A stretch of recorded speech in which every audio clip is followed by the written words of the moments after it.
On January 24th, 2006, in Orlando, Florida, a 24-year-old woman got ready for work like she did every other morning and then simply vanished. Jennifer Kesse was a finance manager, organized, reliable, the kind of person who never missed a shift without calling. That morning, she never showed up. Her co-workers noticed first, then her parents. When they couldn't reach her, they drove to her condo and found something that still haunts investigators nearly 20 years later. Her clothes were laid out. Her hair tools were still plugged in. Everything looked like a normal morning, frozen in place. But Jennifer was gone. Her car was gone. Her phone, her purse, her keys, her iPod are all missing. And here's the detail that made this case famous. 2 days later, her car turned up on a random street, about a mile from her home. Surveillance footage from a nearby camera caught someone parking it and walking away. You can see a person sitting behind the wheel for 32 seconds, then getting out, then disappearing into the morning light, face never once caught by the lens. To this day, nobody knows who that person is. Before we go further, comment below, what do you think happened in those 32 seconds? To understand how strange this case is, you have to understand who Jennifer Kesse was.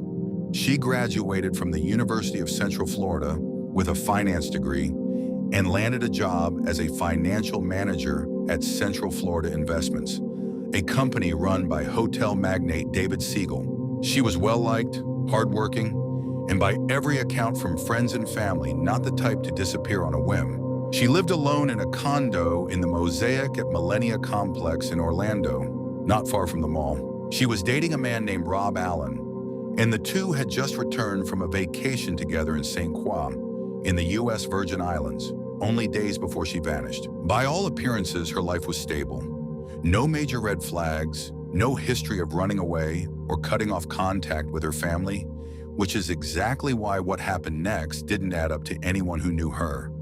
On the night of January 23rd, 2006, Jennifer spoke by phone with her boyfriend, Rob Allen, sometime around 10 or 11 p.m. That call is one of the last confirmed points of contact anyone had with her. The next morning, January 24th, Jennifer never showed up to work. Her co-workers tried calling, no answer. Concerned, they eventually called her parents, Drew and Joyce Kesse.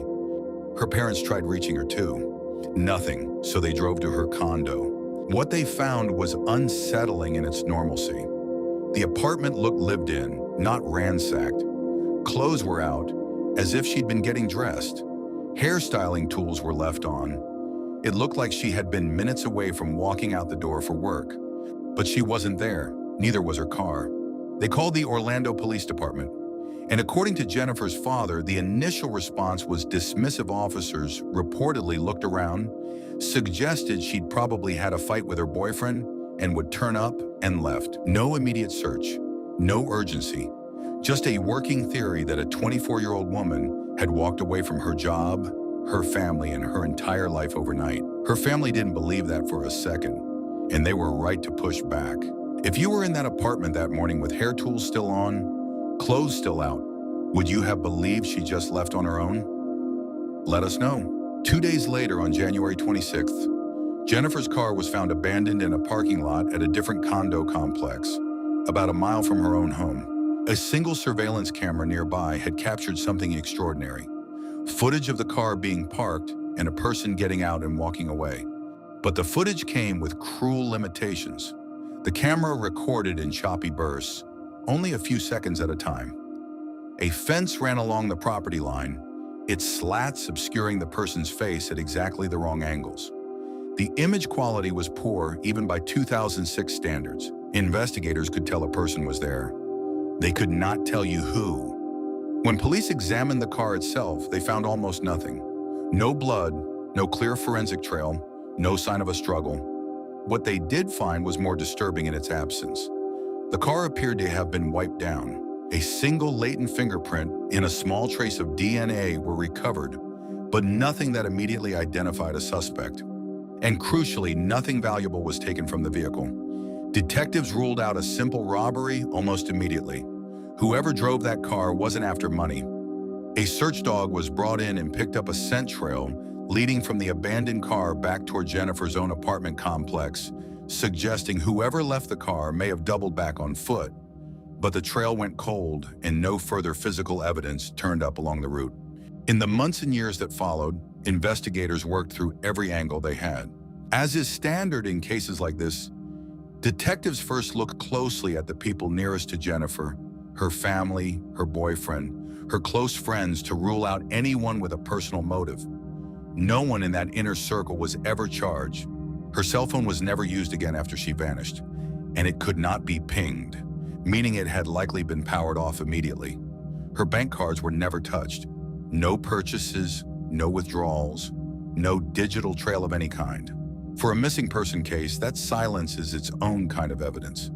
People who vanish voluntarily often leave some trace: a phone call, a transaction, a sighting. Jennifer left none.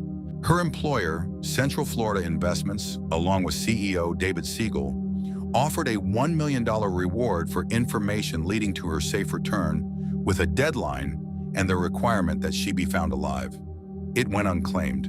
The case drew national attention. Tip lines lit up, and still no arrest. At this point, what's your theory?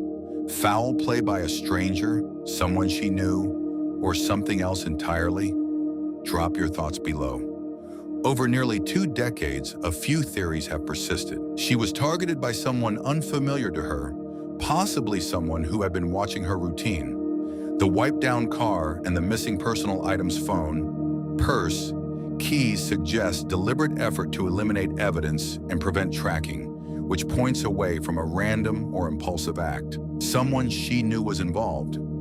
Investigators have never ruled out that whoever took her may have had some connection to her life, even a loose one, which is why persons of interest have been quietly narrowed over the years, rather than publicly named. Voluntary disappearance has been essentially dismissed by both the police and her family. The untouched bank accounts, the dead phone, the abandoned car, and her established, stable life all argue strongly against it. None of these theories has ever been confirmed, and for years the case sat cold. For a long time, this looked like it might stay unsolved forever.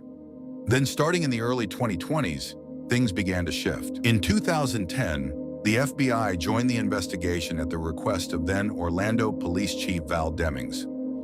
In 2018, Jennifer's parents sued the Orlando Police Department, fighting for access to the department's case files, a signal of just how frustrated the family had become with the pace of the investigation. By November 2022, the Florida Department of Law Enforcement formally took over the case from Orlando PD.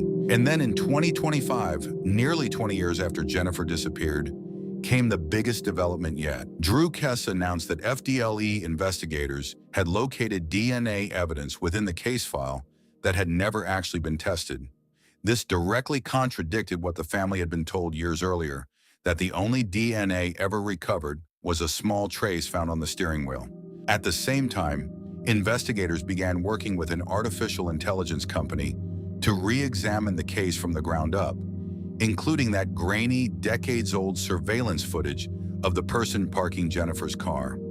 The hope is that modern image enhancement technology can finally do what 2006-era cameras couldn't: reveal a face. According to her father, the FDLE has told the family that the pool of persons of interest has been significantly narrowed down and that the case is no longer considered cold.